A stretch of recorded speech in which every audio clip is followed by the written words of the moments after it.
तो वो ऐसे वो नीचे तहसीलदार है, ऊपर सेक्रेटरी का पीए बैठा है, फिर ऊपर सेक्रेटरी है, फिर सीएम बैठा है।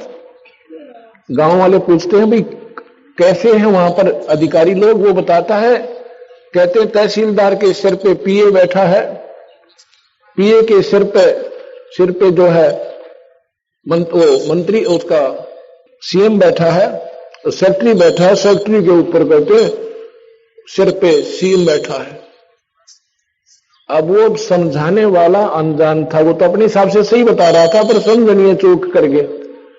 उन्होंने बता दिया कि एक दूसरे के सिर पर बैठे हुए, वो सिर पे नहीं, बीच में और पार्टी सन थी जिसका सपोर्ट न्यारा था। ऐसे ये लोग जैसे बीच में या गुरुत्वाकर्षण कहो, इसको प्रानंदनी शक्ति कहा सतगुरु ने। इसकी शक्ति के आधार से ये न्यारे न्यारे पार्टीशन हैं और अपने अपने स्थान पर ये टिके हुए हैं, ये ईश्वरीय शक्ति से रुके हुए हैं। यहां कहते हैं इनको कोई जानकारी समझे, बटक बीज विस्तार है, कोई समझे ज्ञान नरेश। एक वट वृक्ष होता है, वहां जड़ से चलती है, लंबा डाला पहुंच जाता है, मन 100 फुट लंबा, 50 फुट लंबा, वो वहां टहनियां भी नीचे को आ जाती है। वो कि ये कहां पे रुका हुआ है, ये रोकने वाली एक मूल और है पेड़ जो जिसको सबको रोके हुए है। ऐसे ये शक्ति सतगुरु की ये सारे ब्रह्मांडों को रोके हुए है। ये कबीर भगवान की शक्ति है जो सबको रोके हुए है। आगे बताते हैं, बंधन काटे विपत में, कठिन कियो संग्राम, चिन्हो रे नर प्राणिया, ये गरुड़ बड़ो अकराम। अब आगे सुनो आपके भगवान की। कहते हैं एक बार एक संत ऋषि ने एक ने साधना कर रखी थी नाग देवता की। उसने कहते हैं नाग फांस एक उसको शस्त्र दे दिया था। उसने वो नाग फांस शस्त्र छोड़ दिया, जिससे भगवान राम को भी ऐसे बांध दिया जैसे रस्से से बांध देते, नीचे न हाथ, और उन सर्पों ने जाकर के उनको ऐसे जकड़ दिया, सारी सेना को बांध दिया, और भगवान एक जड़ की तरह खड़े हुए हैं रामचंद्र जी। तो फिर कहते हैं गरुड़ जी से पुकार करी, भगवान नाम न छुटवाइए, हमारी रक्षा करो गुरुदेव। जब गरुड़ ने जाकर वो नाग जो है ना खाए, वो बंधन काटे, जब राम मुक्त हुए, अब बंदी छोड़ कहते हैं चीनो रे नर प्राणिया, यो गरुड़ बड़ा राम, यो भगवान राम बड़ा हुआ कि ये गरुड़ जी बड़े हो गए उससे। ये भगवान है पर ये पूर्ण नहीं है, ये 3 लोक के ईश्वर हैं। और ये जो कथाएं हैं भाई, ये काल के अधीन है। ये काल भगवान है, यहां का सारी सृष्टि का 21 ब्रह्मांड का उसके पास रिमोट कंट्रोल है, और वही सबको नचा रहा है, वही कर्म करवाता है, वही जीव को फिर इसमें कर्मों में ही बांधकर और नचाता है। अब आप देखिएगा, एक समय की बात है, भगवान रामचंद्र जियों की पत्नी को रावण ने उठा लिया था, और भगवान को मालूम नहीं कि उसकी पत्नी ने कौन उठा ले गया। ये मत समझना भक्तजनों कि मैं भगवान राम का या कृष्ण का एक द्रोही हूं या उनकी निंदा करता हूं। ये सच्चाई के आधार पर आपको तुलनात्मक बताना पड़ रहा है, इसलिए मैंने जिक्र करना पड़ रहा है, क्योंकि ये श्रेष्ठ ज्ञान भी हमारे समाज में नहीं आया। 3 लोग का भी अगर सही मार्गदर्शन हो जाए तो कबीर साहब की भक्ति 2 मिनट में सारे संसार का समझ में आ जाए। इसलिए हमने ये जीव से शुरू करनी पड़ रही है। इसलिए थोड़ा सा नए व्यक्तियों को ऐसा लगेगा कि ये महाराज जी शायद भगवानों के निंदक हैं, बिल्कुल नहीं। जो कि तो जो कह दी जा वह निंदा नहीं होती, उनके बारे में झूठ कपट मिलाना वो निंदा कहलाती है। भगवान राम को मालूम नहीं है कि सीता को कौन उठा लेगा, तो हम ये मन में प्रश्न आता था, किसी से पूछते थे जब हम कबीर पंथी नहीं थे।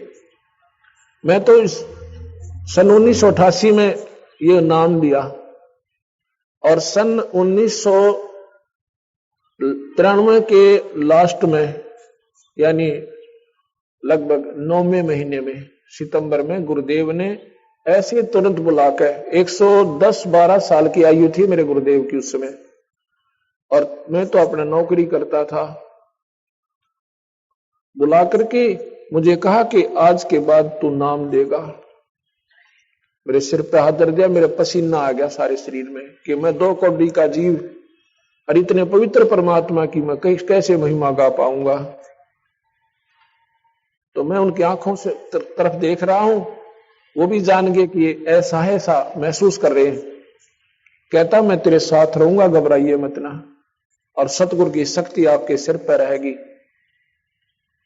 जब मुझे थोड़ा सा हौसला हुआ, उसके बाद ये मैंने सन 1994 से प्रचार शुरू किया। उसके 94, 95, 96, 97, 98, 99, 2000, अब 2001 हो गया। अब ये 7-7.5 वर्ष में 1.5 लाख नई कबीरपंथी संगत हरियाणा जैसे राज्य में, 1.5 लाख 7 वर्ष में। क्योंकि आज कोई नादान नहीं है दुनिया, सब समझते हैं 2 रोटी खाते हैं, और शास्त्र सबके पास उपलब्ध। इनको पढ़ के देखो, ये मत समझना कि मैं शास्त्रों के बोझ मरता हूं, इनको उठाए फिरता हूं, नहीं। ये तो आपके लिए कोई आकर खस्से और कहे जी आप झूठ बोल रहे हैं, ये शास्त्र उठा के दूंगा, ये पढ़ ले वीरा, मेरे से पीछे बात करना, ये आपके शास्त्र हैं। एक अंधा था, वो लालटन लिए फिरे, अंधेरे में लालटेन ले रखी उसने हाथ में। बच्चे आ जाते हैं कि बाबा, वो कहता भाई देखना देखना मुझे दिखाई नहीं दे रहा है। वो बच्चे कहते हैं बाबा तू लालटेन किस लिए ले रहा जब तूने दिखता ही नहीं। कहता है आप आंखों वालों के लिए कहीं मेरे में टक्कर ना मार दो तुम। ये लालटेन इसलिए ले रखा है तुम आंखों वालों के लिए, कहीं मेरे में टक्कर ना आ मारो। ये लालटेन रखी है मैंने, कोई मेरे से ना खस्सा, इनको पढ़ो, अपनी चांदना हो जाएगा अपने आप ही। तो प्रसंग जो चल रहा था, भगवान राम जो है हाहाकार मचा रहे हैं, पक्षियों से पशुओं से पूछ रहे हैं मेरी सीता देखी, मेरी सीता देखी। तो हम क्या करते थे, किसी से पूछते थे कि भगवान होकर के ये क्यों रो रहे थे, और क्या उनको मालूम नहीं था कि सीता कहां गई। फिर भगवान कैसे, मन में कहा नहीं करते कैसे थे, क्योंकि हम डरते थे कहीं पाप ना लग जाए। लेकिन शंका आती थी तो ऐसे कैसे, क्या भगवान को तो मालूम तो होगा। तो जो हमारा मार्गदर्शक होता था वो कहता नहीं, वो तो लीला कर रहे थे, यहां लाकर छोड़ देते थे, वो तो लीला कर रहे थे। हम स्वीकार कर लेते थे कि लीला कर रहे थे। किस लिए कि 33 करोड़ देवता रावण ने बंद कर रखे थे अपनी कैद में। जिन देवताओं की आप पूजा करते हैं उनको तो रावण ने बांध के कैद में डाल रखा था, और इन ऐसायों की तुम पूजा करते हो भक्तजनों, ये बहन बेटियां भाई। क्योंकि हमारी पूजा ही ढंग की नहीं है तो हम पाएंगे क्या। नास्तिक होता जा रहा समाज, भगवान का गुण मिलता नहीं क्योंकि हमारी वे ऑफ वर्शिप ठीक नहीं है, हमारी पूजा की विधि ठीक नहीं है। अब यहां सतगुरु के ज्ञान की रोशनी में अब हमें दिखाई देने लगा सही कि वो लीला नहीं कर रहे थे, उनको ज्ञान ही नहीं था। लीला किस लिए करते थे कि 33 करोड़ देवता उसने छुटवाने थे भगवान ने। ये तो मान लेते भी लीला कर दी, सीता उठा ली, माता को उठाया, फिर लीला की आवश्यकता बहाना बन गया था, जाते गर्दन दबोच देता जाकर के। अगर बहाना ही बनाना था तो इतना बहुत था। फिर सीता कौन है, जैसे किसी की भैंस गुम हो जा या बकरी गुम हो जा, उसको ढूंढने कोई पूर्व दिशा में, कोई उत्तर दिशा में, कोई दक्षिण दिशा में, और किसी ने पा जा, कोई मुझे वहां मिल गई। ऐसे हीट एंड ट्रायल मेथड से सीता ढूंढी गई। हनुमान जी छलांग लगा के समुद्र पार कर गए, वहां सीता को ढूंढा और खोज के जब राम जी को बताया। ये लीला नहीं थी, ये तो मजबूरी थी, उन्हें ज्ञान ही नहीं था। इतना समय नहीं लगाते लीला में, पत्नी को तो और उठा ले जा, वहां लीला करता रहे पीछे से भगवान या कोई भी पति। वो भगवान ऐसा है थे क्योंकि इस काल के हाथ में रिमोट कंट्रोल है। जो 1000 भुजा का भगवान है, ये ब्रह्मा विष्णु महेश केवल 4 भुजा के हैं, और कबीर साहब असंख्य भुजा के, बिना गिनती के। 4 भुजा का प्रतीक समझो 4 हॉर्स पावर, ये 4 हॉर्स पावर के समझो। इनकी माता है वो 8 हॉर्स पावर की है, उसकी 8 भुजा है। इनके पिता हैं 1000 हॉर्स पावर के, समझ लो। एक कंपेरेटिव एग्जाम देता हूं आपको, एग्जाम्पल देता हूं। और कबीर साहब पावर हाउस समझो, वो थर्मल प्लांट जहां से बिजली मैन्युफैक्चर होती है, बनती है। असंख्य भुजा है उस मालिक के, जहां से सारी शक्तियां बाहर आती है। उधर से भगवान शिव जी और पार्वती जी ऊपर से देख रहे हैं। पार्वती कहती है इस व्यक्ति को क्या दुख है, ये तरन तारन। तो भगवान शिव कहता है ये व्यक्ति नहीं है, ये भगवान है। वो कहती ये कैसा भगवान जब रो रहा है, मैं तो इसकी परीक्षा लूंगी। ये भगवान शिव कहते हैं तू नहीं जानती पार्वती, सती तू नहीं जानती देवी, मैं जानता हूं। ये विष्णु अवतार हैं और इनकी पत्नी उठा ली किसी ने, ये उसकी तलाश के उसके वियोग में रो रहे हैं। तो पार्वती कहती है, वो देवी कहती है फिर भगवान रोता क्यों है? मैं इसकी परीक्षा लूंगी। तो शिव जी कहते हैं परीक्षा मत लेना। वो कहती है अच्छा नहीं लूंगी। थोड़ी सी देर के बाद भगवान चले जाते हैं। भगवान आते हैं नीचे शिव जी, और भगवान के चरण छूते हैं, प्रणाम करते हैं दोनों आपस में एक दूसरे को, और चले जाते हैं।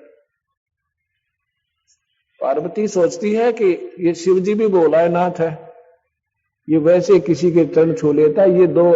ये तो ऐसे दशरथ पुत्र है, राजा का लड़का है, वियोग में रो रहा है। भगवान शिव अपना घूमने चले जाते हैं। पार्वती पीछे से, वो देवी जी पीछे से सीता रूप बनाती है। सीता रूप बना के भगवान के सामने खड़ी हो जाती है। उस समय भगवान राम कहते हैं हे दक्ष पुत्री माया, हे दक्ष की बेटी। तो भगवान ने कहां छोड़ आई शिव जी को, अकेली कैसे आ गई?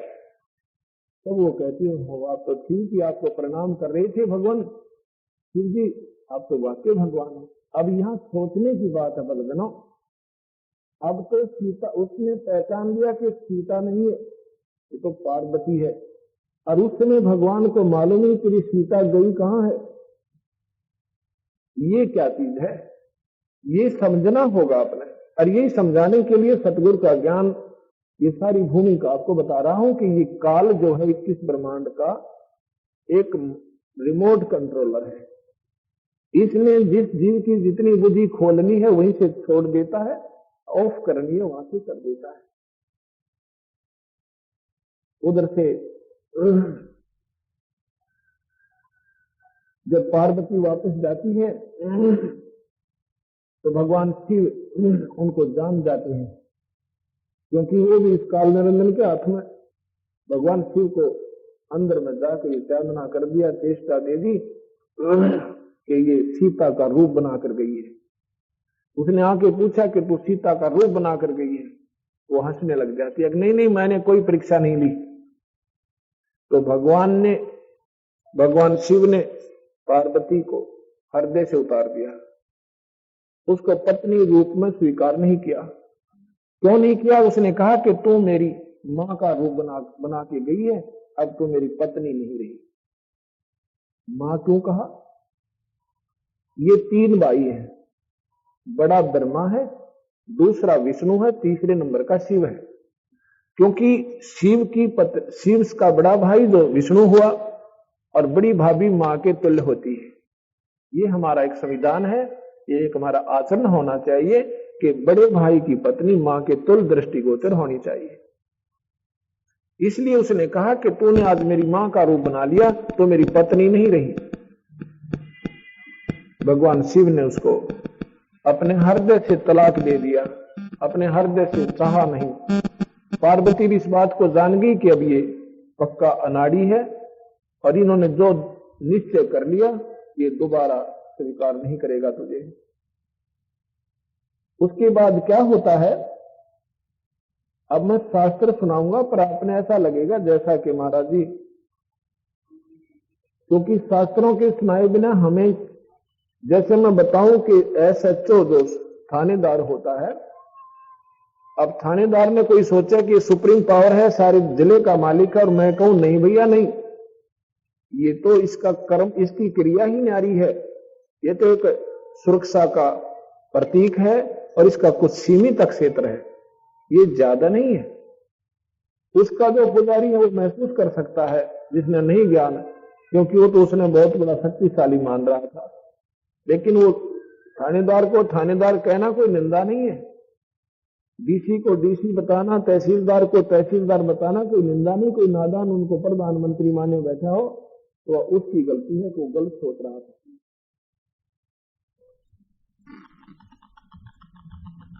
उसके बाद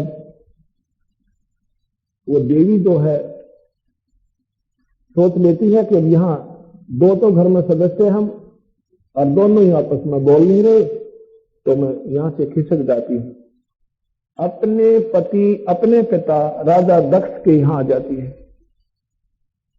पार्वती ने जबरदस्ती यानी ऊपर से होकर माता पिता की आज्ञा के विपरीत शादी की थी भगवान शिव पर, क्योंकि उसके पिता राजा दक्ष कहते थे कि मैं इस शिव का शादी नहीं करूंगा अपनी बेटी की, क्योंकि ये तो गले में सर्प रखता है, राख लपेटे रहता है, इसको मैं शादी नहीं करूंगा। लेकिन पार्वती ने अपने हृदय से स्वीकार कर लिया था। नारद जी ने उनसे बता दिया था कि ये परमात्मा है, बेटी तेरा संयोगिनी से है, माई तेरा संयोगिनी से।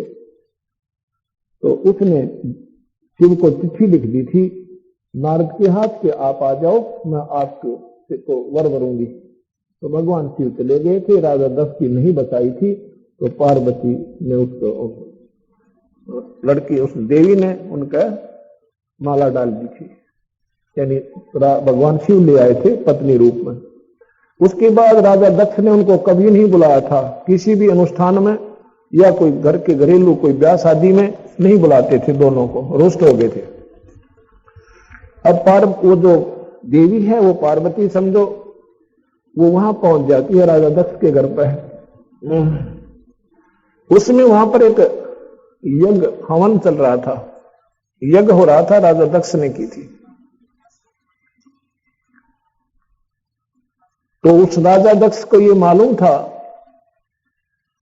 मैंने भगवान शिव को नहीं बुलाना, वो रुष्ट होगा मेरे तक, और रुष्ट होगा तो यज्ञ में बाधक बनेगा, मेरी यज्ञ को खंड करेगा। इसके लिए भगवान विष्णु से और ब्रह्मा से विशेष प्रार्थना की थी कि मेरी यज्ञ आपके हाथ में संपूर्ण करानी, आप मेरी रक्षा कीजिए। दोनों के दोनों विराजमान थे उस यज्ञ में, राजा दक्ष की सुरक्षा के लिए।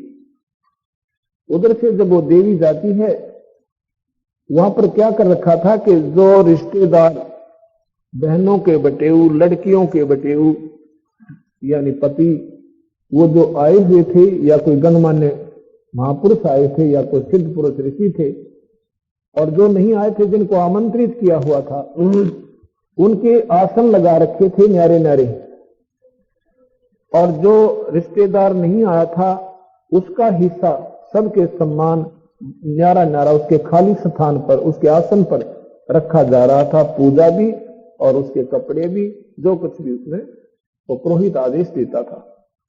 लेकिन भगवान शिव का उसने देखा, देवी ने घूम कर चारों तरफ, भगवान शिव का ना कहीं आसन था और ना ही उनका हिस्सा निकाला हुआ था। इस बात से बहुत अक्षुब्ध हो जाती है देवी, बहुत नाराज हो जाती है, अपनी मां के पास जाती है, क्योंकि बेटी का मां के ऊपर ही जोर चला कर है। मां के पास जाके कहती, मां ये तुमने क्या कर रखा है, आपने अपने दामाद का ना कहीं हिस्सा रखा है ना उनका आसन दिया है, ये तुमने गलत किया है। अब मां कहती है, बेटी मैंने तेरे पिता से प्रार्थना की थी पर वो नहीं माना। वो कहता है इस लड़की ने मेरे साथ मजाक किया है, मेरी बेइज्जती करवाई है, मनमर्जी से शादी की है, अब मैं उनको ना बुलाऊं ना उनका हिस्सा रखूं। बेटी ना तो तू मानी मेरी बात, ना तेरा पिता मानता, अपने पिता से पूछो जाकर। राजा दक्ष के पास जाती है, पिताजी आपने अपने दामाद को आमंत्रित नहीं किया। तो राजा दक्ष कहता, तुझे किसने किया, तू क्यों आई यहां पे? ऐसा क्योंकि इससे हमें थोड़ी शिक्षा चाहिए कि हमने कभी भी किसी से अभद्र व्यवहार नहीं करना चाहिए। आगे थी बच्ची, कोई बात नहीं, प्यार से देते, कोई बात ना बेटा, अपना कारण बताते, प्यार से कहते, लेकिन कहा कि तू किसने बुलाई थी यहां पर, बिना बुलाए नहीं आना चाहिए किसी के यहां पर। पार्वती ने सोचा कि इस जीने से मर जाना अच्छा है। वो देवी जो है हवन कुंड बड़े बड़े बनवा रखे, उसमें पूरा घी डालें और लपट जामा ऊंची ऊंची अग्नि की, उस हवन कुंड में गिर जाती है, आत्महत्या कर लेती है। आत्महत्या कर लेती, उसके बाद उनको सती की पदवी दे दी गई कि वो सती होगी। उनको सती जी कहा जाने लगा। उधर से भगवान शिव ने इस बात का ज्ञान हुआ कि ऐसे ऐसे पार्वती का अनादर हुआ सती जी का, और उन्होंने आत्महत्या कर ली। कहते हैं भगवान शिव ने अपने बालों से एक बाल पाड़ा जटा से और जमीन पर पटक दिया। ये शिव पुराण रखा मेरे पास, तो ये ना समझना कि महाराज जी भगवान की वैसे अपने घर पे कथा गाते होंगे। ये शिव पुराण मेरे पास रखा, इसमें न्यू का लिख रखा है। उसने एक बाल पाड़ा, जमीन पर पटका, उसमें से कहते हैं एक कालभद्र की उत्पत्ति हुई, वीरभद्र की। डील डोल बहुत ऊंचा लंबा चौड़ा, और कहता आदेश तो भगवान क्या करना है। भगवान शिव ने आदेश दे दिया कि राजा दक्ष की गर्दन उतार दे जाकर, सारे ले जा, भूत प्रेत ये सब सेना तेरे साथ है, ये गण सबको ले जा। अब सबको लेकर वीरभद्र चल पड़ता है। राजा दक्ष के सभा में इस बात का ज्ञान हो जाता है कि वीरभद्र आ रहा है पूरी सेना लेकर और सभा मचा देगा। सब राजा लोग खिसक जाते हैं, चले जाते हैं। भगवान ब्रह्मा भी और विष्णु भी वहां से चलने की तैयारी करते हैं। इसमें राजा दक्ष कहता है, ब्रह्मा और विष्णु तो प्रार्थना करते हैं कि भगवान मैंने आपकी आड़ लेकर, आपकी ओट लेके, आपका सहारा लेकर मैंने यज्ञ शुरू किया था, आप तो मत जाओ, आप तो मेरी रक्षा करो। ब्रह्मा कहता नहीं भैया नहीं, वीरभद्र के सामने कौन अपना सिर कटवावे, हम नहीं रुकते। ब्रह्मा तो चले गए कहते कहते, कहते हैं भगवान विष्णु रुक जाते हैं काफी आग्रह करने से। तो वहां क्या होता है, वीरभद्र आ जाता है, विष्णु जी की और वीरभद्र का आमना सामना हो जाता है। वीरभद्र ने भगवान के तीर मारा और कहते हैं भगवान जो है विष्णु जी शतबद्ध हो गए, मूर्तिवत हो गए, हिले पहले नहीं जा रहे। फिर वेद मंत्र बोलने वालों ने वेद मंत्र बोलकर भगवान की शतबद्धता दूर करी। फिर भगवान विष्णु भाग गए। न्यो का न्यो लिख रखा है इस जीव पुराण में। अब यहां से भगवानों की समर्थता, इनकी सर्वशक्तिमान होने का प्रमाण शास्त्रों से ही बता रहा हूं आपको। ये कितने सर्वशक्तिमान है और कितने ये समर्थ है।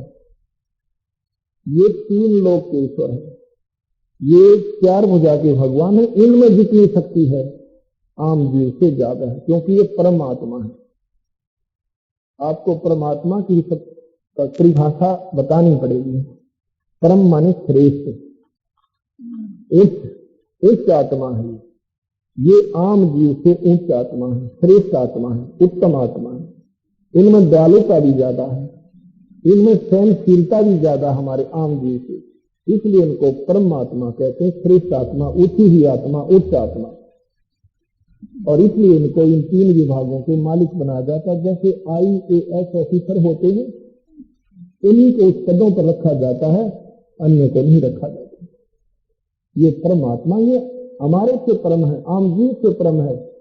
इनके परम इनके पिता है परमात्मा, जो 21 ब्रह्मांड के मालिक है। इस 21 ब्रह्मांड की परमात्मा से और ऊपर एक परमात्मा है, वो परब्रह्म है, वो अक्षर पुरुष है। अक्षर पुरुष से ऊपर भी एक और परमात्मा है, इनसे भी श्रेष्ठ आत्मा है, वो कबीर भगवान है, जो सब परमात्माओं के परमात्मा है। ये परमात्मा की परिभाषा आपके समझ में आ गई होगी। तो भगवान वीरभद्र जो है आगे जाके भगवान तो भाग गए, वीरभद्र ने राजा दक्ष की गर्दन काटी। ऋषियों ने प्रार्थना की, शिव जी के पास जाके आपके ससुर को जीवित कर दो, हाहाकार मच गई। कहते हैं जाओ एक बकरे का, किसी भी प्राणी का सिर ले आओ काट के। बकरे का सिर काट लाए भगवान शिव ने और राजा दक्ष की गर्दन पर जोड़ दिया। ऊपर से मुंह बकरे का होगा और जीवित हो गया राजा दक्ष। फिर जाकर के भगवान ने पार्वती को ढूंढा, कहाँ है वो जली हुई। उनका अस्थि के अंदर कंकाल पड़ा था जला हुआ, बाहर निकाल दी थी तुरंत। उसका सारा हाड चाम, सारा चाम और मांस जल चुका था, केवल हाड बकाए थे, बोन बकाया थी, केवल हड्डियां थी। उस अस्थि पंजर को शिव जी पार्वती समझकर इतना उसके अंदर मोह उत्पन्न हो गया, इतना मोह उत्पन्न हो गया कि अंधा हो गया। उस कंकालों को उठाकर भगवान 10,000 वर्ष तक शिव जी ऐसे हाहाकार करता हुआ, रोता हुआ, पार्वती पार्वती बिलखता हुआ घूम रहा है और उसको अपने छाती से दूर नहीं कर रहा। अब यहां सतगुरु महाराज कहते हैं, इस काल भगवान ने ये 5 विकार जीव का लगा रखे हैं, काम, क्रोध, मोह, लोभ और अहंकार।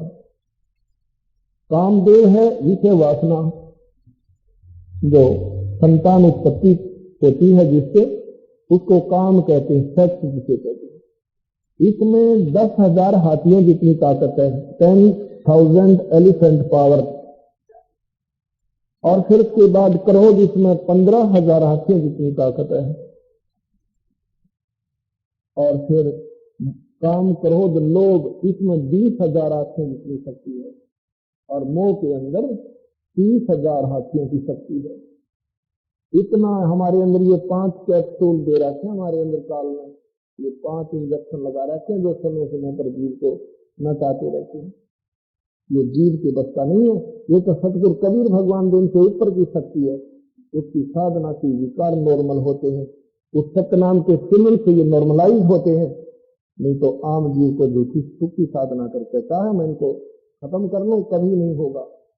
ये प्रमाण मैं इसलिए दे रहा हूं, इसमें कई आपको प्रश्न आपके सुलझेंगे। तो जी फिर देखा भगवान ने, विष्णु जी ने, कि भगवान शिव तो कति अंधे हो गए, इनको कंकाल नजर नहीं आ रहे, इनको पार्वती नजर आ रही है, इनका मोह भंग किया जाए। भगवान ने सुदर्शन चक्र छोड़ा और उसके अस्थि पंजर खंडा दिए। आंख पड़ी हुआ नैना देवी, दंड पड़ा हुआ वैष्णो देवी, ये मंदिर बना दिए बाद में। उन मंदिरों में वो शक्ति नहीं है। यही तो हमारी भूल है कि हम भगवान ने जिन चीजों को मना किया और उनको हम बढ़ावा देते जा रहे हैं। भगवान ने मूर्ति पूजा बंद की और मंदिर नहीं बनवाए। हमें मंदिर की आवश्यकता नहीं, ये हमारा मंदिर है जो शरीर के अंदर बना हुआ है। एक भक्तजन कहने लगा कि आप मूर्ति को प्रणाम करते हो और कहते हो मूर्ति की पूजा मत करो, आप स्वयं मूर्ति पूजक हो। अब उस नादान ने कौन समझा, क्योंकि वो बेचारा, उन्हें ज्ञान ही इतना मिला हुआ है पूजा क्या चीज है और प्रणाम क्या चीज है। Pranam is the part of the puja. ये पूजा नहीं है, ओनली रिगार्ड अपने इष्ट को। जब हम अपने इस मन पाती अहंकार रूपी राक्षस को मारने के लिए कि हमारे सामने स्वरूप सतगुरु का है, नमन कर दिया, ओनली रिगार्ड दिया, पूजा नहीं की। पूजा की बहुत लंबी चौड़ी व्याख्या है। पूजा के अंदर सर्व सब चीजें आ जाती हैं, दान भी, धर्म भी, हवन भी, सिमरन भी, है, ये सब मिलाकर पूजा कहलाती है। एक प्रणाम कर देना पूजा नहीं, ये रिगार्ड ओनली, ये आदर है सतगुरु का, ये पूजा नहीं है। और उसको हम चाहे वो पत्थर की है चाहे कागज की, हमारे लिए तो ईश्वर का स्वरूप दिखाई देता है, इसलिए हमारा हृदय गदगद भर जाता है। सतगुरु ने केवल इस बात पर आश्रित कर देना, हो जाना कि ये भगवान शिव की मूर्ति है, ये भगवान है, इस पर पूजा करो, इस पर पानी चढ़ाओ, पतासे चढ़ाओ, फूल चढ़ा दो और ये मूर्ति भोग लगाओगी। नहीं, उस मूर्ति का बनाना, उस भगवान के गुणों को याद दिलाना। जैसे हम कोई गंदी पिक्चर देखते हैं, तस्वीर, हमारे अंदर गलत प्रेरणा आती है। हम किसी ऋषि की देखते हैं तस्वीर, आत्मा भगवान की तरफ आकर्षित होती है। ये मीडिया है, ये सेंटिमेंटल है। परमात्मा की स्वरूप, परमात्मा की स्वरूप देख के इसके गुणों का याद आता है, लेकिन उस मूर्ति में वो गुण नहीं है, इसलिए इसको अपूज्य भी बताया है। अपूज्य की तरह है कि केवल मूर्ति पर जल चढ़ाना, उसी की आरती उतारना, उसी पर सब कुछ सीमित हो जाना, ये पूजा नहीं है। ये इसलिए मना किया है कि ऐसा नहीं है, तो इस प्रकार ये पूजा नहीं है, ये केवल अपने इष्ट का हम आदर करते हैं। तो जैसे मैंने कल परसों बताया था कि सेब एक मिट्टी का बना कर धर दिया, पत्थर का, और बहुत बढ़िया उस पर रंग पेंट कर दिया एज इट इज बिल्कुल, और वो सेब नजर आता है। उसको देखकर सेब के गुण याद आए कि वो बहुत मीठा होता है। उसको खाकर देखा, उसमें मीठा नहीं है। उसने भी याद दिला कि ये चीज बहुत अच्छी है, ये कहाँ मिले, कैसे मिले, उसकी ट्राई करे, सर कोशिश करे वो कैसे मिले। भगवान की मूर्ति देख कर हमने उस ईश्वर को याद आता, फिर हम सिमरन पर लग जाते हैं। भगवान ने कहा कभी साहब ने कि सांस सांस में नाम जपो, व्यर्था सांस मत खो, ना जाने इस सांस का बिना आवन हो ना हो। ये मूर्ति देखते ही हमारे हृदय में सिमरन शुरू हो जाता है। सतगुरु ये मूर्ति इतना लाभ देती है, इसलिए बनाई थी। लेकिन अब इन मूर्तियों पर ही सब आधारित हो जाना, मंदिर में गए, पानी चढ़ाया और फिर अपने सारे विकार किए हैं। शिव में और उस भैंस के अंदर क्या अंतर रहा? मोहवश वो भी अंधी होगी, उसने देखा नहीं कि ये भूस भरा हुआ है, इसको अपना बच्चा दिखाई दे रहा था। ऐसे ही भगवान शिव ने मोहवश अंधा होकर वो पार्वती कंकाल जो है वो पार्वती नजर आ रही थी। अब ये निंदा नहीं समझना, क्योंकि मैंने साथ साथ प्रार्थना करनी पड़ती है कि ना जाना। जब भगवान का मोह भंग होता है शिव का, एकदम वो बहुत पश्चाताप करता है। उनने मन में क्या ठान लिया कि अब मैं इस शख्स को, इस कामदेव को खत्म करूंगा, यही मेरी दुर्गति का कारण बना। अगर शख्स नहीं होता, काम नहीं होता, तो मैं शादी नहीं करता, और शादी नहीं करता तो पार्वती का ये हाल नहीं होता और ये मेरी दुर्गति ना होती। उन्होंने 88,000 वर्ष तक अपना मेडिटेशन करके, मनन करके, आत्मचिंतन करके 88,000 वर्ष तक समाधि लगाई कैलाश पर्वत पर जाकर। उसके बाद उनकी समाधि टूटी और उनको हो गया कि मैंने कामदेव पर विजय पा ली। उनको पक्का विश्वास हो गया कि अब ना रही बांस, ना बजेगा बंसुरी। अब ये काल बहुत बली है, ये काल भगवान। कुछ दिन तो प्रसन्न रहा भगवान शिव। एक दिन उनके मन में प्रेरणा भर दी काल भगवान ने कि चलो भगवान विष्णु के पास चलते हैं। मैंने सुना है कि भगवान विष्णु ने, जब हमने सागर मंथन किया था, जहर निकला था। मैंने तो जहर पी लिया था, मुझे कोई होश नहीं बाद में क्या हुआ। सुना है कि देवताओं ने अमृत का कलश ले लिया था और भगवान विष्णु ने एक लड़की का रूप बनाकर, औरत का रूप बनाकर उनको मोहित करके मदहोश कर दिया था। तब देवताओं ने वो कलश छीन लिया था। उस रूप में भगवान बहुत सुंदर लगे होंगे, वो रूप देखना चाहिए। भगवान विष्णु के पास आ जाते हैं, आदर सम्मान हुआ, विराजमान हो गए। भगवान विष्णु कहते हैं आप बहुत दिनों में दर्शन दिए। तो कहते हैं मैं तो 88,000 वर्षों के बाद साधना करके आया हूं। अच्छा जी, बहुत अच्छा। क्या किया कि मैंने जो है अपने काम वासना पर काबू पा लिया, इंद्रियों को कंट्रोल कर लिया। विष्णु जी बोले तभी तो नजर नहीं आए बहुत दिन तक। कहा इसी कारण में गाया हुआ था। कुछ देर के बाद प्रश्न करते हैं भगवान। कहा विष्णु जी कहते बोलो मेरा एक जिज्ञासा है, मेरी एक प्रार्थना है। क्या कि आपने जब देवताओं से वो कलश छीना था अमृत का, सुना है आपने एक मोहिनी रूप बनाया था सुंदर लड़की का। कहाँ बनाया था? वो बना, वो मान ही रहे थे, वो लड़ने को तैयार हो गए थे। हम कमजोर थे, वो ज्यादा शक्तिशाली थे। तो आपने क्या किया था? आपने मोहिनी रूप बनाया था। अखा जी ये भगवान वो मोहिनी रूप मुझे एक बार फिर दिखा दो, एक बार फिर बना के दिखाओ। मुझे तो याद नहीं, क्योंकि मैं तो नशा हो गया था मेरे को जहर का, और मैं नहीं देख सका ये सारी लीला। विष्णु कहने लगा भोलेनाथ ये बार बार थोड़ा बनाया जाता, कोई समय था जो बनना पड़ गया, अब थोड़ा बनूंगा मैं। अब नहीं, मुझे एक बार वो रूप दिखाओ। अब नहीं तो मैं ये बैठा तेरे बार में आ गया, आपके द्वार से मैं तो हिलता नहीं। विष्णु जी ने सोचा ये तो समाधि भी 88,000 वर्ष लगा लेगा और द्वार पर तो हटा नहीं, इसलिए इसको मैं यहां से बलता करूं, इसकी शर्त पूरी करता हूं। कहता अच्छा जी, इधर उधर की बातें करी। कहते यूं तो मुझे शर्म आती है, मैं अंदर जाता हूं फिर बन के आऊंगा। अब जाओ कर। वो तो अंदर चले गए और बैठे हुए थे। इतने में भगवान दूसरी तरफ जंगल में एक सुंदर लड़की के रूप में दिखाई देते, और भगवान इस शिव ने देखा इधर उधर कोई देख तो नहीं रहा है, उठ कर उस लड़की के पीछे भाग लिए। ऐसा सूत्राण में लिखा हुआ है। उस लड़की के पीछे भाग लिए जो बहुत अश्लील वस्त्र पहने हुई थी, अर्धनगर शरीर था। वो लड़की आगे आगे, भगवान शिव पीछे पीछे। काफी दूर भाग के उसका हाथ पकड़ लिया। उससे पहले भगवान की बुरी हालत हो चुकी थी शिव की, ऐसा शिवपुराण में लिखा। मैं यह वर्णन भी नहीं कर सकता आपके सामने। और जब हाथ पकड़ा तो भगवान विष्णु अपने स्वरूप में आ जाते हैं। उनका स्वरूप देखकर शिव जी कहते हैं तेरी लीला तू ही जाने। विष्णु बोला तो कह रहा था 88,000 वर्ष हो गए और साधना कर ली, इंद्री जीत ली, क्यों पागल हो रहा है? इसमें कुछ ना दे रहा।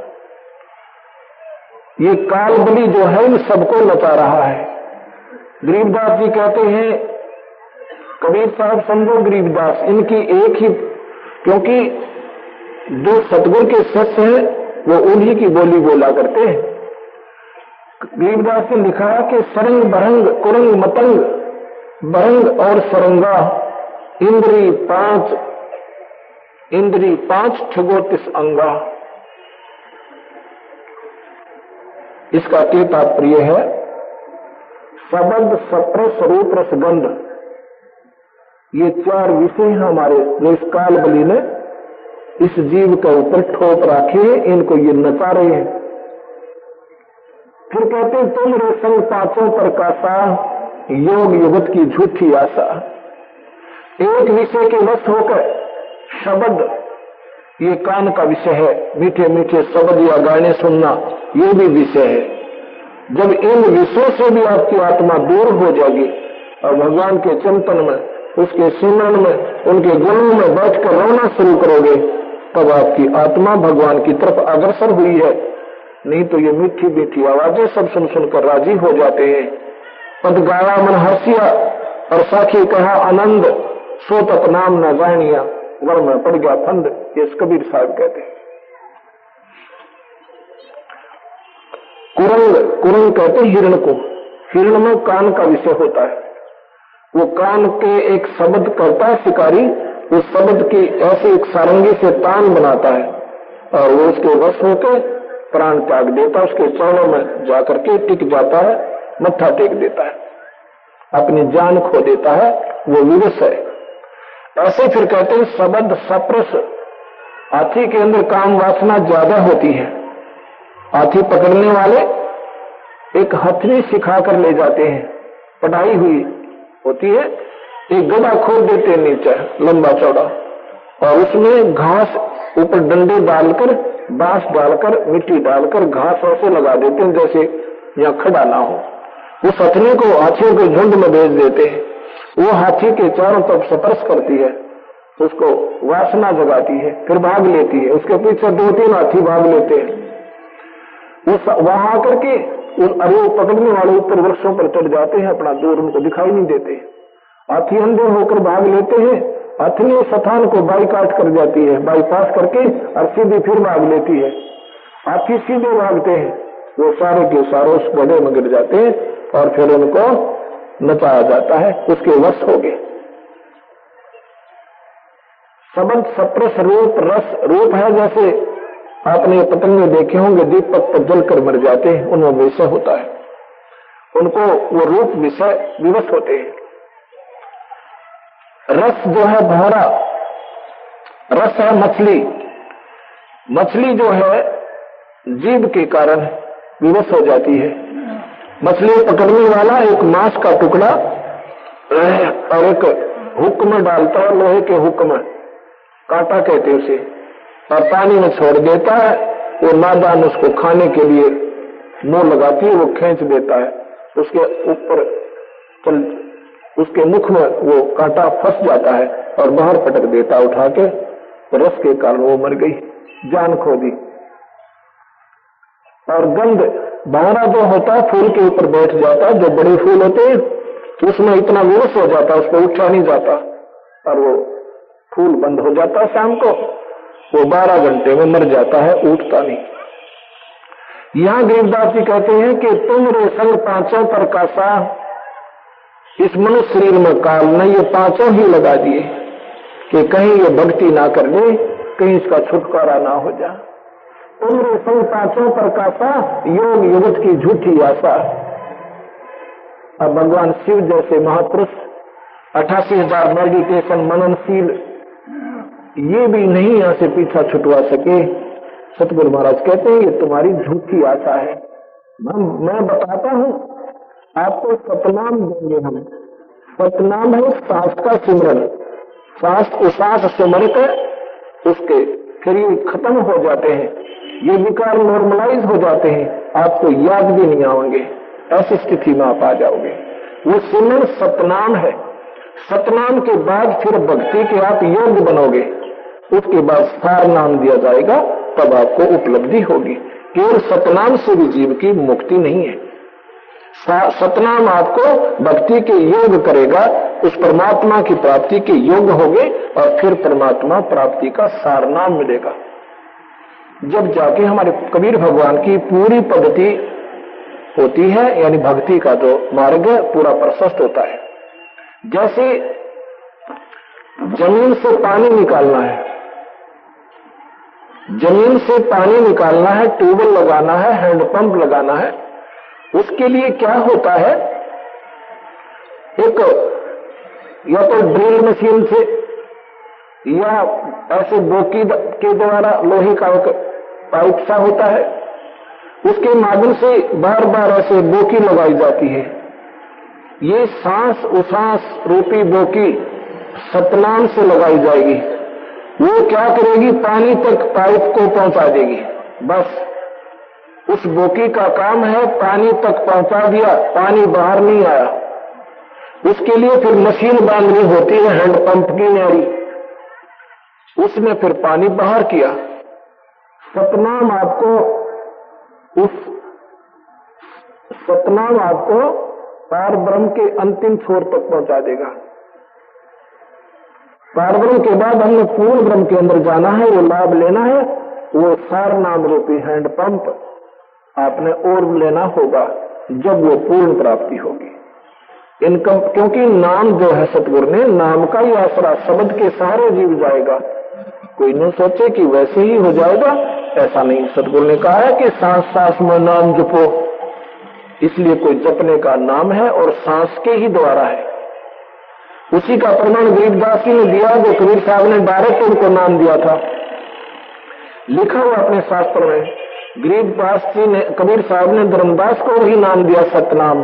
वो लिखा हुआ कबीरपंथी शब्दावली में कि धर्मदास को ये मंत्र दिया और इसका सिमरण बताया कि धर्मदास अंतिम सांस तक इस सतनाम का सिमरण करना, और फिर मैं तुझे सारनाम दूंगा। ये सारनाम के योग्य बहुत कम प्राणी होते हैं, लेकिन सतनाम भी निष्फल नहीं जाता। मुक्ति नहीं होगी तो मनुष्य शरीर आपको अवश्य मिलता रहेगा। हो सकता फिर परमात्मा स्वयं आ जाए या हमारे जैसे जीव की ड्यूटी लाकर आपको फिर सुलझा जाए। तो इस प्रकार धर्मदास को कहा, धर्मदास तो लाख दुहाई, ये सार शब्द कई बार नहीं जाई। हाँ, व्यक्ति को नहीं बताने योग्य होता। 64 लाख सस्ते सतगुरु के, उन 64 लाख में से एक धर्मदास था जिसको मालिक ने सार शब्द दिया था। अन्य योग्य नहीं हो पाए, बल्कि वो तो सतगुरु में विकार निकाल कर, सतगुरु में बुराई ढूंढकर उनसे दूर हो गए थे। ये अब आज और कल में सतगुरु की महिमा बताऊंगा आपको। अभी आप सुन रहे थे कि दसी सरप ने जब जाए पुकारी इंद्रमती अकुलाए, आपने तुरंत करी सहाय बहुली मंत्र सुनाने वाले, बंधन सतगुरु सत कबीर भगत की पीड़ मिटाने वाले। एक चंद्र विजय नाम का द्वापर के अंदर एक राजा हुआ, उसकी पत्नी का नाम श्रीमती इंदुमती था। इंद्रमती भी कहते हैं उसको, इंदुमती भी कहते हैं। वो बहुत धार्मिक विचारों की आत्मा थी। अब जैसा भी उनको मार्गदर्शक कोई गुरु मिला था, उसने कहा कि एकादशी का व्रत रखा कर बेटी, और संतों का आदर करा करो, आए संत को भोजन करावे, इससे तो फिर रानी बन जाएगी। कभी जब आपका 84 लाख जूनी भोगने के बाद कभी मनुष्य शरीर मिलेगा तो आप फिर रानी बन जाओगी, ऐसा कौन करना। क्योंकि यहाँ का संविधान है कि जीव करेगा, किए हुए का कर्म ही भोगेगा, उसमें फेर बदल नहीं होता। उसके आधार पे ये आज पुण्य करते हैं तो कभी जब मनुष्य शरीर होगा इनको दे देगा काल भगवान। बीच में 84 लाख भी जाना होगा, स्वर्ग भी जाएगा और नरक भी जाएगा। ये पूरा प्रोसीजर बना रहेगा, इसमें चेंजमेंट नहीं होती। और सतगुरु महाराज इसमें पूरा चेंजमेंट कर देते हैं। कबीर साहब की आत्मा का धर्मराज लेखा नहीं लेगा, उसके कागजों से बाहर होती है, वो सतगुरु के पास जाती है, उनको फिर पुनर्जन्म मिल जाता है। अगर उनकी भक्ति पूरी ना होती है, वो ना तपकशिला पर जाते, न नरक में जाते, न स्वर्ग में जाते। उनको फिर मालिक अपनी शक्ति से, उनको अपने कोटे से, उनकी करनी के आधार पे और जन्म देता रहेगा, मनुष्य शरीर मिलते रहेंगे। कितने मिलेंगे ये उनकी कमाई के ऊपर होगा। अगर उस मनुष्य शरीर के दौरान फिर कोई संत मिल जाता है सतगुरु का, उनको फिर आगे नाम देकर उनकी कमाई फिर करवा जाएगा। या तो पार हो जाएंगे और नहीं उनकी फिर मनुष्य शरीर जुगाड़ फिर जुट जाएगा।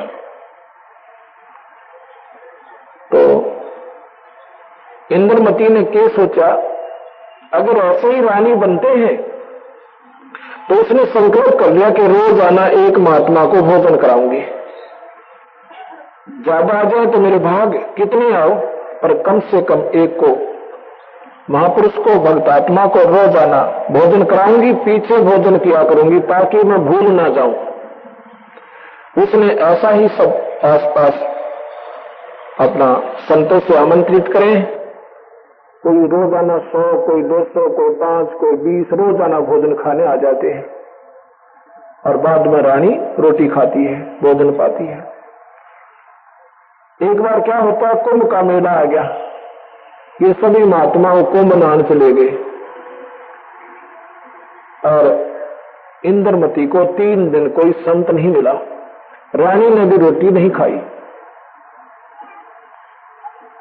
चौथे दिन अपनी बांदी से कहती है कि बांदी, हे दासी, अघां जी के चौबारे पर चढ़कर देखो कोई संत दिख जावे है। नहीं तो आज तेरी रानी मर जाएगी, तेरी रानी नहीं रहेगी, मेरे प्राण निकलने वाले हैं। जब बांदी ने ऊपर चढ़कर देखा तो कबीर भगवान, ये परमात्मा एक संत रूप में आने लग रहे हैं। सफेद कपड़ा, दाढ़ी बड़ी हुई, रानी से आकर कहती है कि एक बहुत ही अच्छी आत्मा, बहुत ही अच्छे साधु नजर आते हैं, पर हैं सफेद कपड़ों में। क्योंकि हमारे समाज में लाल कपड़ों को ज्यादा महत्व देते हैं कि गेरुए कपड़े हैं तो महात्मा है, अन्यथा नहीं। परमात्मा की शक्ति इस शरीर के ऊपर आडंबर से परिचित नहीं होती, वो तो कमाई से होती है। ये कपड़े से कैसे पहन लो, पैंट कमीज पहन लो और चौरा धोती कुर्ता बांध लो, अगर कमाई है तो है, नहीं तो जीरो है। तो लाल पहनो तो मारा 20 बार ले, जटा रखाओ तो मत रखाओ, अगर करनी कमाई नाम की है तो वस्तु है, अन्यथा व्यर्थ है। तो बांदी ने कहा कि मैं एक महात्मा, लाल कपड़े तो है नहीं पर लगे साधु है। वह कहती, रानी बोली जल्दी जा और प्रार्थना करके लाओ संत को। बांदी जाती है, प्रार्थना करती है, हे भगवान हमारी रानी आपको याद करती है, आप जरूर दर्शन दीजिए। सतगुरु कहते हैं आप कौन हैं? मैं उनकी बांदी हूं, दासी हूं। तो कहने लगी, सतगुरु कहने लगे भी तू बांदी और बुला रही रानी, हम नहीं जाते ऐसे किसी के, रानी में गरज है तो आओ स्वयं। मैं वहां जाऊं और ऊपर से उसका राजा आजा कह दे, वो कहेगी मैं तो नहीं बुलाया, बांदी ने बुलाई थी, बुलाया था, मैं नहीं जाऊंगा ऐसे किसी के। रानी को गरज है और यहां पर आए। वो तो भाव देखना चाहते थे कि उसमें कुछ भाव भी है या वैसे भूखी मर रही है। रानी को जब ये पता चला, कहता बांदी बोली, बांदी मेरा हाथ पकड़ और जल्दी चल, चरणों पर रखूंगी, फिर किले से बाहर आ जाती है। सतगुरु खड़े हैं इंदुमती चरणों में, फिर उठती है, कहती हे मालिक आप तो कहते हो बुलाने आए, मेरी हिम्मत नहीं है क्योंकि मैं 3 दिन से भूखी हूं। मेरा मन मानता अपने मालिक ने अपने कंधे पर बैठा कर ले जाऊं। भगवान ने आशीर्वाद दिया। कबीर साहब ने, बेटी मैं तो ये देखना चाहता था तेरे में कितनी श्रद्धा है, साधुओं के प्रति श्रद्धा भी है या वैसे ही कोई आडंबर कर रही है। साधु भूखा भाव का, धन का भूखा ना, अर्जा को धन का भूखा, वो साधु भी को ना। चल बेटी, सतगुरु आ जाते हैं, खाना बनाती है और सतगुरु फिर परीक्षा लेते हैं। सामने भोजन अपने हाथों से बनाकर रानी ने रखा। सतगुरु ने कहा कि मैं भोजन नहीं खाता, मेरा शरीर भोजन खाने का नहीं है। तो वो रानी बोली जी मैं तो, मेरा तो काम व्यर्थ, मेरी तो जान जाएगी, मैं भोजन नहीं खाऊंगी। आप नहीं खाओगे तो मैं नहीं खाऊंगी। सतगुरु ने सोचा ला बेटी खाना भी खाएंगे। समर्थ इसी को कहते हैं, वो जो चाहे सो कर दे, उस पर कोई पाबंदी नहीं होती। सतगुरु ने खाना खाया, फिर पूछा पुत्री एक बात बता काका जी, ये क्या पूजा कर रहे हो आप? कहते जी हमारे गुरु जी ने बताया है कि ऐसे ऐसे व्रत रखती हूँ, एकादशी का भी रखती हूँ, ऐसे साधुओं का भोजन कराती हूँ। कहते बेटी ये तो अच्छा है, साधुओं का भोजन कराना बहुत अच्छा है क्योंकि इससे बहुत पुण्य होता है, पर आपकी मुक्ति तो नहीं हो सकती इससे। अगर मैं नाम जपती हूँ, मैं ओम मंत्र जपती हूँ, मेरे गुरु जी ने दे रखा है, बेटी ओम मंत्र से भी आप केवल स्वर्ग जाओगे, आपका जन्म मरण नहीं मिटेगा। वो कहती है महाराज जी ये जितने संत होते हैं ना, यही कमी है इनमें, अपनी अपनी बात को ऊपर रखते हैं, दूसरे को ये बिसराते हैं। सतगुरु बोले बेटी सराहना बिसराना वो करता है जिसमें कोई लालच हो, मैंने तेरे से कोई लालच नहीं है, और मैं तेरे आत्म कल्याण के लिए कहता हूं कि इतनी पुण्य आत्मा अब तू बड़े हो रही है, ये साधना ठीक नहीं तेरी। वो कहती है नहीं महाराज जी मैंने गुरु बना रखा है। ठीक है बेटी, गुरु गुरु में भेद होता है, गुरु गुरु में अंतर होता है। एक तो टीचर है प्राइमरी क्लास का, एक 10वीं तक पढ़ा है, मैट्रिक तक। और बेटी आप जो है ना मैट्रिक ही करते रहोगे या आगे भी चलोगे? वो आपके गुरुदेव ने जो ज्ञान था जितना आपको दे दिया, आप उसके ऊपर पूरी खरी उतर गई। अब तुम पास होगे इस मैट्रिक में, अब उस पूर्ण परमात्मा की साधना करो, जहां से तेरा फिर जन्म मरण नहीं होगा, आप सतलोक चली जाओगे। कहते महाराज जी आप ऐसे मत कहो, मेरे गुरुदेव को बिसराहो मत, मुझे दुख होता है। और कहते हैं गुरु को बदलना नहीं चाहिए, पाप होता है। कबीर साहब कहने बेटी कोई बीमार व्यक्ति है और वो वैद्य के पास जाता है और उस वैद्य से उसको लाभ नहीं हो रहा, क्या दूसरे वैद्य से दवाई ले या नहीं ले? अभी तुरंत लेनी चाहिए। ऐसे ही ये गुरुदेव है, ये जन्म मरण के रोग का जो वीर बीमारी आपको लगी हुई है, उनको काटने वाला कोई संत वैद्य मिल गया तो उससे अपनी दवाई लेनी चाहिए। जैसे वैद्य बदल लेना चाहिए ऐसे गुरु बदल लेना चाहिए, कोई पाप नहीं है। ब्रह्मदास जी ने तो ये रोतदास गुरु बना रखा था, ये कबीर सागर प्रमाण है। उसके बाद सतगुरु का नाम लिया, तुरंत त्याग दिया और अपने आत्म कल्याण कराया। कोई पाप नहीं होता, ये हमारी भूल है। कहने लगे नहीं जी आप तो ऐसे ही कह रहे हो, क्योंकि हम रंग जाते हैं एक रंग में, हमारे उस भगवान की वाणी समझ नहीं आती है क्या कहना चाहते हैं। सतगुरु ने कहा बेटी बात सुन ले, ठीक है आज से तीसरे दिन तेरा काल आवेगा, तेरी आयु नहीं है 3 दिन के बाद, ओनली 3 डेज आपके बैलेंस है। अब जब मृत्यु का नंबर आए ना जिंदगी की बंद अजीब की, फिर घबराई। अच्छा जी उसको मालूम था संत झूठ नहीं बोलते, ये तो ईब लागे बोलन पहले संत झूठ नहीं बोला करते, जितना ज्ञान था उतना ही बता दिया करते थे। वो जानगी के 20 वर्ष साधु है, रानी ने 10 असरफी देना चाहा, सतगुरु ने हाथ जोड़ा बेटी 2 रोटी खाता हूं बस, माया नहीं चाहिए मुझे। उसको ये भी दुखी कि साधु खरा है, लोभी लालची नहीं है, झूठ बोलने का कोई इसका स्वार्थ भी नहीं बनता। फिर घबरा जाती है, क्या महाराज फिर मेरी 3 दिन के बाद आयु नहीं है? नहीं है, तुझे कोई नहीं बचा सकता, ना तेरा गुरु बचा सकता, ना तेरी साधना बचा सकती। मासा घटे ना तल बदे विदना लिखे जो लेख, और सच्चा सतगुरु मेट कर ऊपर मार दे मेघ। ये कबीर भगवान का जो संत सही संत मिलेगा, उसके अंदर वो सतगुरु ईश्वरीय शक्ति, वो स्वयं परमात्मा की शक्ति प्रवेश की जाती है दाता के द्वारा। वही सतगुरु का रूप समझो जो उनका पूर्ण संत होता है। कहते हैं सतगुरु कबीर भगवान ही इस दुख में मिटा सकते हैं, वो कर्म आयु में बढ़ा सकते हैं, कर्म के लेख मिटा सकते हैं, और काल के लिखे हुए लेखों को मिटा सकते हैं। ना ब्रह्मा मिटा सके, ना विष्णु, ना शिव, और तो शक्तिशाली कोई है को नहीं। तो कहती है मैं नाम ले लेती हूं जी अगले। फिर नाम लिया, उपदेश मंत्र दिया सतगुरु ने, कहा कि तीसरे दिन काल आएगा और मेरा स्वरूप बनाकर आएगा, बेटी इससे बात मत करना।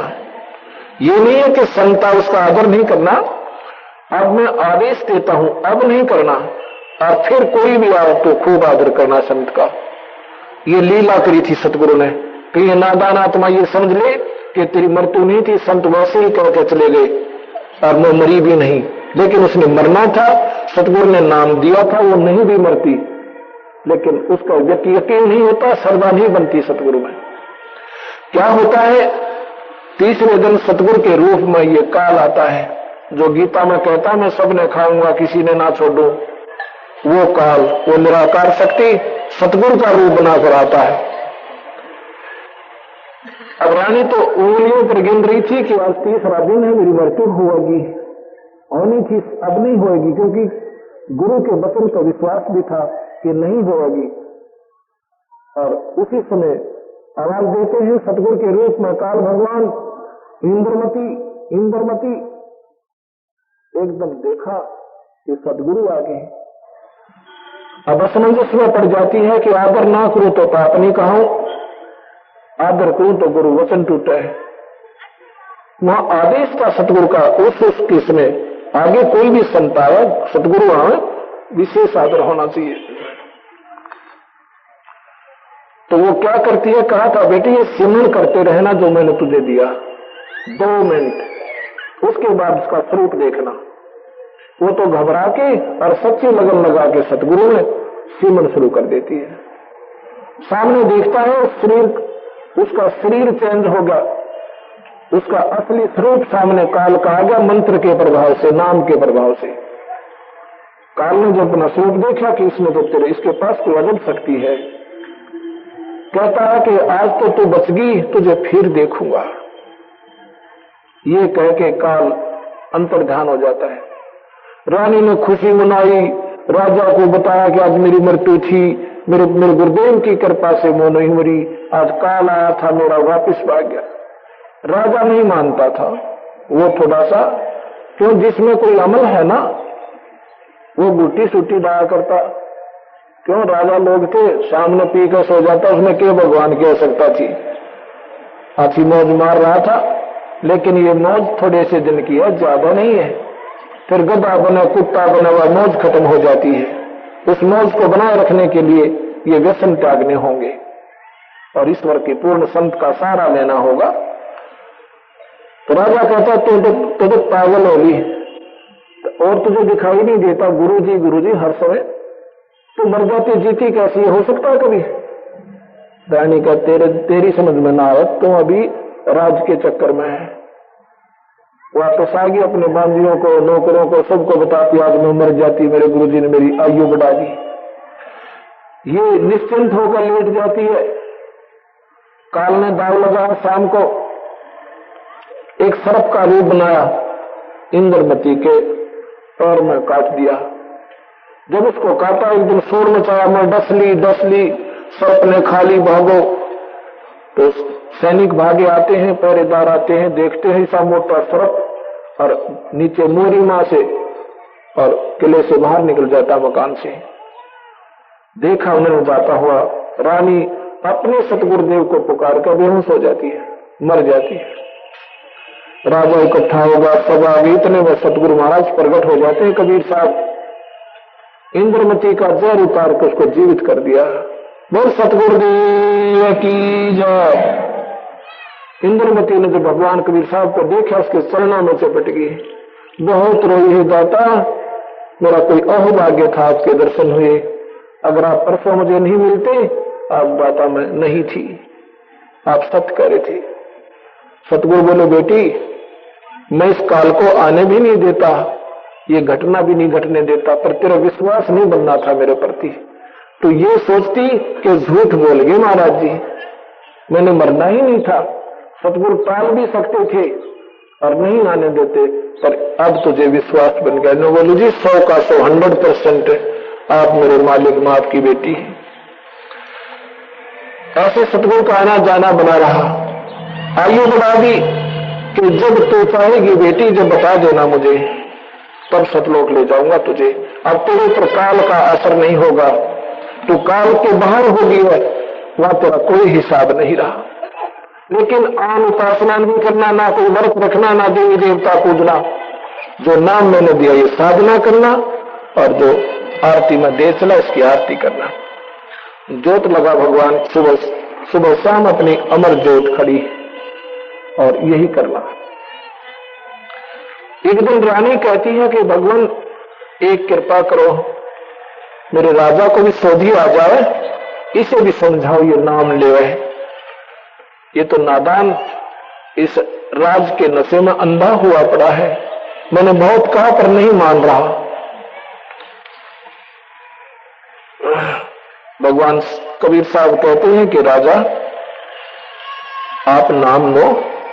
वो कहता देखो जी बात सुनो, देखो गुरुदेव हे ऋषिवर, मैं नाम नहीं लूंगा, लेकिन आपकी चेली को मना नहीं करता, ये कितना भंडारा करो और कितना ही पुण्य करे, मैं इसमें बाधा भी नहीं बनूंगा, पर मैं नाम नहीं ले सकता।